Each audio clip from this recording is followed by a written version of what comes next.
Hey folks, welcome to our channel फिनरबिस। आज से फंडामेंटल एनालिसिस की सीरीज स्टार्ट हो रही है। कोशिश होगी कि इस सीरीज में हर एक एस्पेक्ट फंडामेंटल एनालिसिस का इन डेप्थ डिस्कस हो और सिंप्लीफाइड मैनर में डिस्कस हो। अगर आपको भी लॉन्गर पीरियड ऑफ टाइम में एक अच्छी वैल्यू इन्वेस्टिंग करनी है, एक अच्छी ग्रोथ लेनी है, एक अच्छा वेल्थ क्रिएट करना है, लॉन्गर पीरियड ऑफ टाइम में कंपाउंडिंग इफेक्ट देखना है, तो फिनरबिस की इस सीरीज के साथ बने रहें।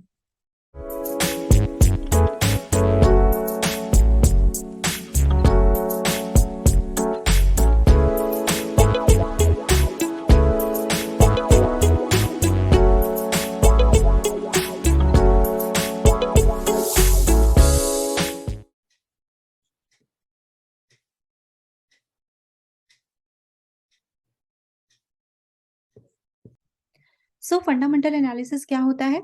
फंडामेंटल एनालिसिस एक बैटल होता है, एक स्टडी होती है जिससे इन्वेस्टर्स क्या करते हैं, किसी भी स्टॉक की या फिर कह लो फाइनेंशियल इंस्ट्रूमेंट की एक्चुअल वैल्यू या फिर ट्रू वैल्यू फाइंड आउट करने की। ये सारी जो स्टडीज हैं जिसे हम फंडामेंटल एनालिसिस कह सकते हैं, ये स्टडी होती है, एक बैटल होता है किसी भी स्टॉक के या फाइनेंशियल इंस्ट्रूमेंट की हम एक्चुअल वैल्यू फाइंड आउट कर सकें। एक्चुअल वैल्यू फाइंड आउट क्यों करना है? इसलिए कि अगर हम अच्छे प्राइस पे कोई चीज, सस्ते प्राइस पे कोई चीज, ट्रू प्राइस पे कोई चीज अगर हम खरीदेंगे, तो फ्यूचर में जब उसकी ग्रोथ होगी तो हम एक अच्छा कंपाउंडिंग इफेक्ट देख सकते हैं, अच्छी वेल्थ क्रिएट कर सकते हैं और हमारी पोर्टफोलियो भी तो अच्छी होगी। ओके, सो इसी सेंस में ज्यादा से ज्यादा पोटेंशियल इन्वेस्टर्स फंडामेंटल एनालिसिस की स्टडी करना पसंद करते हैं। ओके, तो ये जो स्पेक्युलेटर्स हैं, जो ट्रेडर्स हैं, जो आए दिन स्टॉक मार्केट में ट्रेडिंग करते रहते हैं, उनके लिए फंडामेंटल एनालिसिस नहीं है। देखिए, अगर आपका अप्रोच ट्रेडिंग करने का है, शॉर्टर पीरियड ऑफ टाइम में मनी बनाने का है, तो उसके लिए भी पोजिशनल ट्रेडिंग अगर आप करते हैं, पोजिशनल ट्रेडिंग करते हैं तो भी आपके लिए, स्विंग ट्रेडिंग करते हैं तो भी आपके लिए ये समझना ज्यादा जरूरी होता है कि किसी भी स्टॉक में अभी इस वक्त कितना पोटेंशियल है। ओके, उसके लिए भी बहुत सारे ट्रेडर्स का ये अप्रोच होता है, जो स्विंग ट्रेडर हैं, जो पोजिशनल ट्रेडर हैं, वो ये अप्रोच रखते हैं कि वो फंडामेंटली स्ट्रॉन्ग जो स्टॉक है उसमें ही ट्रेड करना पसंद करते हैं, चाहे वो स्विंग ट्रेडिंग करें, चाहे वो पोजिशनल ट्रेडिंग करें या फिर लॉन्ग टर्म इन्वेस्टिंग करें।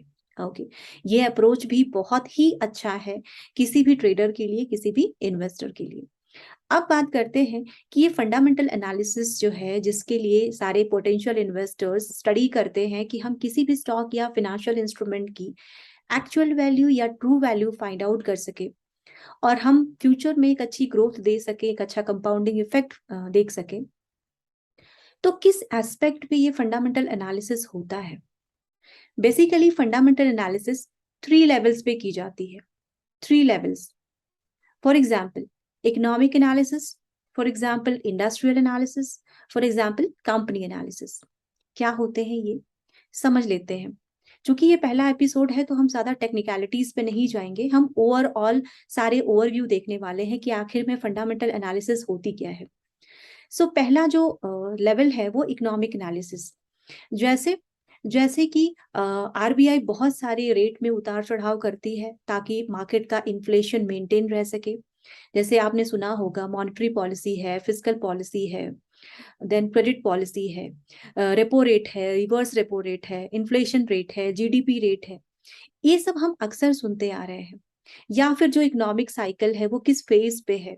ओके, डोमेस्टिकली क्या हो रहा है, ग्लोबल लेवल पे इकोनॉमी क्या कह रही है, रिसेशन तो नहीं है। सो इन सब की स्टडी इकोनॉमिक एनालिसिस के अंडर आती है। ओके, बात कर लेते हैं हम इंडस्ट्रियल एनालिसिस की। इंडस्ट्रियल एनालिसिस की बात करें तो हम सेक्टोरल स्पेसिफिक हो जाते हैं, जैसे जैसे फार्मा इंडस्ट्री हो गया, ओके, जैसे एफएमसीजी हो गया, आईटी सेक्टर में क्या हो रहा है, ओके, एनर्जी में क्या हो रहा है, इंफ्रा सेक्टर में क्या हो रहा है। इस तरह के अलग अलग सेक्टर को स्टडी करना सेक्टोरल एनालिसिस आ जाता है, इंडस्ट्रियल एनालिसिस आ जाता है। वो पर्टिकुलर इंडस्ट्री, सिंपल भाषा में समझा जाए तो वो पर्टिकुलर इंडस्ट्री किस फेज में अभी है, क्या वो एक्सपांशन के फेज में है, क्या वो ग्रोथ के फेज में है, क्या वो मेच्योरिटी के फेज में है या फिर डिक्लाइनिंग के फेज में है। जैसे आजकल आईटी सेक्टर हुआ पड़ा है। ओके, सो इस तरह से किसी भी सेक्टर का फेज फाइंड आउट करके, उसकी इकोनॉमिक साइकिल फाइंड आउट करके, पोटेंशियल इन्वेस्टर्स फ्यूचर में उस पर्टिकुलर सेक्टर का कितना पोटेंशियल है, कितना उसके बढ़ने के आसार हैं, वो सब इवैल्यूएट करती है, जो कि आता है फंडामेंटल एनालिसिस के अंदर। तीसरा लेवल आता है कंपनी एनालिसिस का।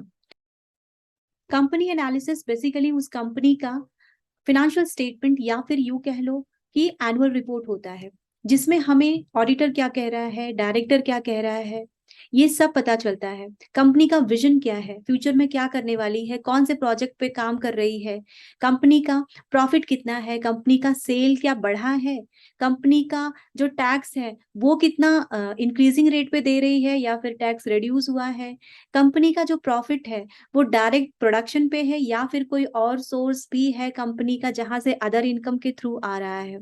ओके, कंपनी का पीई रेशियो क्या कह रहा है, कंपनी का पेग रेशियो क्या कह रहा है, कंपनी के ऊपर ज्यादा कर्ज तो नहीं है।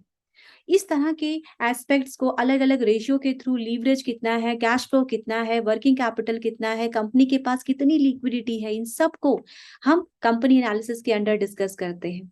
तो क्या यही 3 अप्रोचेस हैं किसी भी स्टॉक को फंडामेंटली एनालाइज करने के?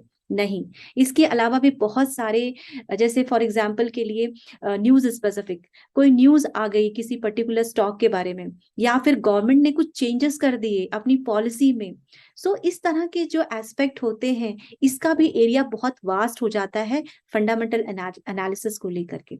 ओके, सो फिलहाल तो ये 3 अप्रोचेस हैं, economic analysis, industrial analysis and company analysis fundamental analysis के अंडर। ओके, इन 3 अप्रोचेस के थ्रू हम किसी भी स्टॉक या किसी भी फाइनेंशियल इंस्ट्रूमेंट की ट्रू वैल्यू, एक्चुअल वैल्यू या फिर वैल्यू इन्वेस्टिंग करते हैं। ओके, अगर आप फंडामेंटल एनालिसिस सीखना चाहते हो, समझना चाहते हो, वैल्यू इन्वेस्टिंग करना चाहते हो, आपको जरूरत है बस एक बुक की।